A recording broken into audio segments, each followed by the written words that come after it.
Hey everyone, this is Vegas Vic 1965 and we are on AdStar, and say hello, Noah. Hey everyone, this is Noah. This is my plot. Yeah, this is my son's plot, and he actually made some statues, one of him and one of me. I thought it was kind of cute. But anyway, we're here today to take a look at an iron golem farm for all 1.14 versions. I know there was a lot of changes that have happened over the last couple of weeks.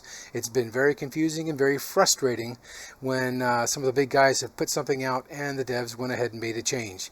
Well, I went back to the drawing board and I figured I'd put something together. No matter what they come up with, we will still have something that'll work in all of the versions. So without further ado, let's find out.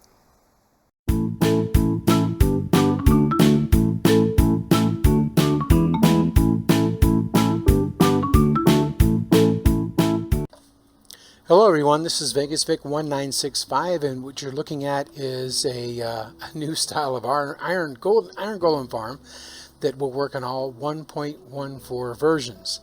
Now, you'll notice that we've got a zombie roller coaster here. I thought that was kind of cute. I know that Minecraft's been out for quite a while, 2009 if I'm not mistaken, and the powered rails, they've been in the game for quite a while. And even though there's been a number of redstone changes that have changed the game, this shouldn't change if we have any more hiccups or any more revisions.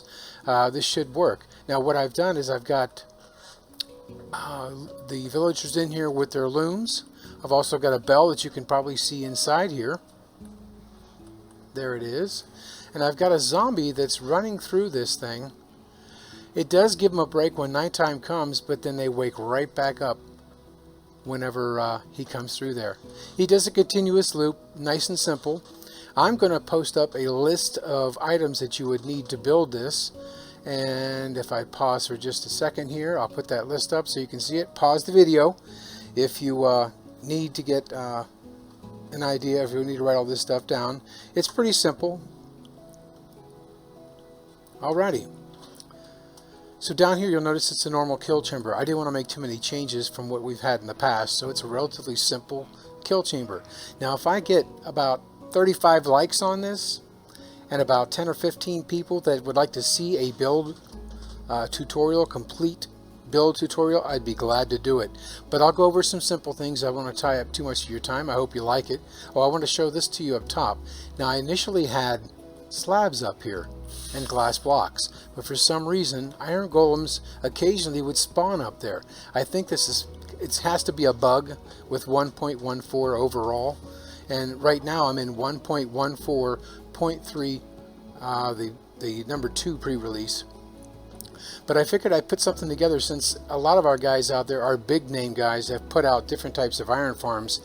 And the devs have made a number of changes, as most of you know, and it's been kind of frustrating.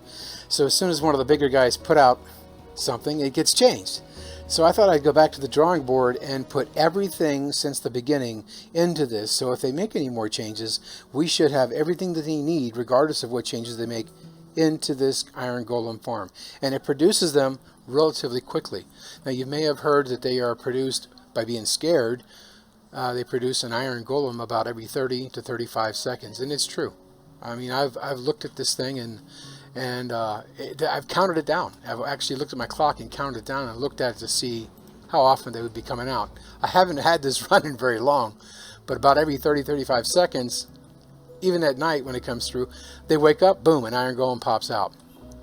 So what I've done is I've got I believe it was a 13 long by 6 wide, so the inside's going to be, was that 11 by 4 on the inside, and I've just placed the beds, as you can see, back to back, and I put the looms actually in the wall themselves so they could reach it.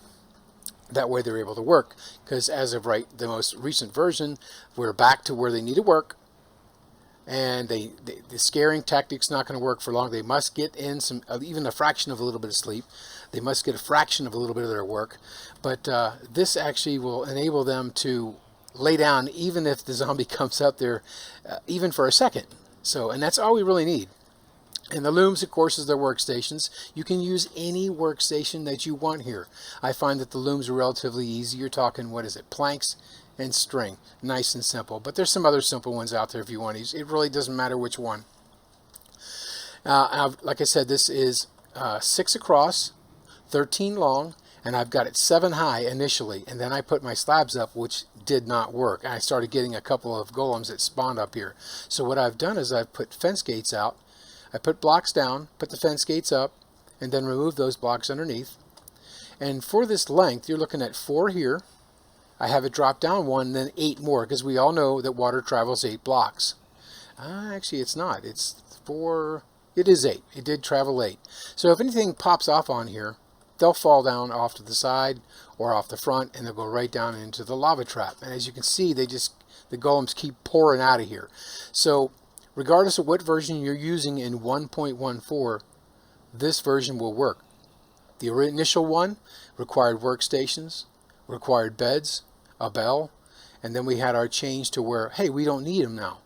And so we saw these infinitesimally small little iron farms, and I know they put out some great ones, put out a ton of iron, but I think the devs saw that there was a problem with it overproducing iron. So they went back to the workstations, the beds, the sleep requirements, and then throughout this we've seen where having a zombie nearby and having them scared would have them produce more, even though there's no more gossip system, which is great. But you cannot keep that scare factor. You can't just put a zombie right here and have them scared the whole time. They do need, like I said earlier, a little bit of sleep, and they do need time to work at their workstations. And by having this little zombie roller coaster run down through here, they are given the opportunity. Now I've put slabs over top of here because, as you know, what will happen is if these are not here, then the zombie will burn to death. Another thing you're going to want to do, and a few of the big YouTubers have mentioned it, is you're going to need to either name tag that zombie or throw him something to pick up and carry. And I find the best thing for that is just a piece of rotten flesh. But I would prefer using a name tag just in case something goes wrong. On here, this entire thing, regardless of how you make it, you can make a few simple mistakes. You just need to make sure that this last level right here that pours into this level, which is too wide, is 8 long. You'll see this one here is actually only 7. I probably didn't even have to go back that far. I only did this for this the rails themselves as they went down. Now, again, I'm going to go over that list. There's a total of, let me see, 4 lights in there. You can use any kind of lights that you want for them. You can use jack-o'-lanterns, sea lanterns. It really doesn't matter. Some sort of light source in there that you can put in there to give them light. There's not really much to it. Like I said, if I get enough likes and I get enough comments down below, I'll give a full tutorial on how to build this. But as I run around through here, if you get a chance to pause this, if you think you can handle it on your own, go right ahead. You'll see the distances that I have here. I've already given you the size of the pod, and the reason I have it so high is because of lightning strikes. We do not want them turning into witches. Now, I got my villagers in here the old-fashioned way with creative mode, but you can, in essence, put all the beds, all the looms, and get this built and throw in 2 villagers and then feed them. They will breed to the number of beds that are in there, and I have 22 beds in there. The optimum, I believe, Avamance had talked about in one of his tests on the earlier versions was he ran a bunch of different tests, and I think 20 was probably the optimum amount. So I put 22. You can go with 20. It really doesn't matter. But again, we're back to the workstations. We're back to sleeping. See that, as you can see here, you'll see that the zombie will come up and scare them. Whoop, they pop right out of bed. But they did have an opportunity to even get a fraction of a second of rest. And when the daytime comes, they'll also get that short little period where they need to work, where they can actually get to their workstation. So as you can see from this iron farm, it is working wonderfully. I'm getting tons of iron out of this. And again, it's for all versions of 1.14. I didn't want for the last couple weeks to put out an iron farm because I saw some things that weren't looking right. I saw some changes that were probably on the horizon, and sure enough they did. So I decided instead of trying to figure out what their next move was, I was going to go ahead and put everything that they need or we had from the beginning in there. So if they have any changes in the future, this thing will still pop out tons of iron. But again, if I get enough likes and enough comments about wanting a full build-by-build tutorial, I'll be glad to do it. Leave me any comments below. If you like the video, click the like button. If you want to subscribe for future videos, I put out videos every Wednesday night. That's U.S. time, and they're usually out by early Thursday morning. Hope you enjoyed the video, guys. Again, let me know if you'd like me to show you a build-by-build tutorial on this. Have a great day, guys. Bye.